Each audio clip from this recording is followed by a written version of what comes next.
Грозный готов к 5-му Кубку президента России по тяжелой атлетике. В рамках подготовки в спорткомплексе «Олимпийск» прошла пресс-конференция. Организаторы обещают, зрителей и гостей республики ждет красочное шоу. Зал готов, зрители готовы, республика готова принять турнир на 100%.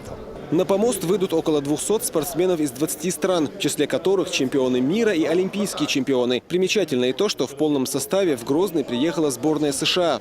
Для меня это одно из лучших соревнований. Кубок президента – отличная школа перед Олимпийскими играми. Я нацелен взять только золото. Думаю, это будут великолепные соревнования. Однако уже на начальном этапе российская сборная обошла своих соперников по количеству спортсменов. Всего 60 тяжелоатлетов. В их числе и чеченские чемпионы Адам Малигов и Чингиз Магушков.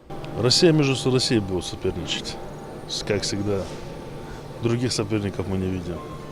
Мы подняли такую планку, что другие будут под нас равняться, а не мы под них. Соревнования, конечно, очень серьезные, но самое главное просто выступить, чтобы получить лицензию, а дальше уже в полную силу тренироваться и выступать. По словам специалистов, конкретных задач у наших атлетов нет. После того, как на чемпионате мира российская сборная завоевала комплект лицензий, главное получить как можно больше допусков к отбору на Олимпийские игры в Рио-де-Жанейро.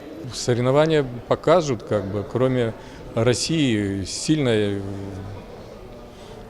команда приехала из Китая, сильная команда из Казахстана. А посмотрим как, ведь многое зависит и от количества участников.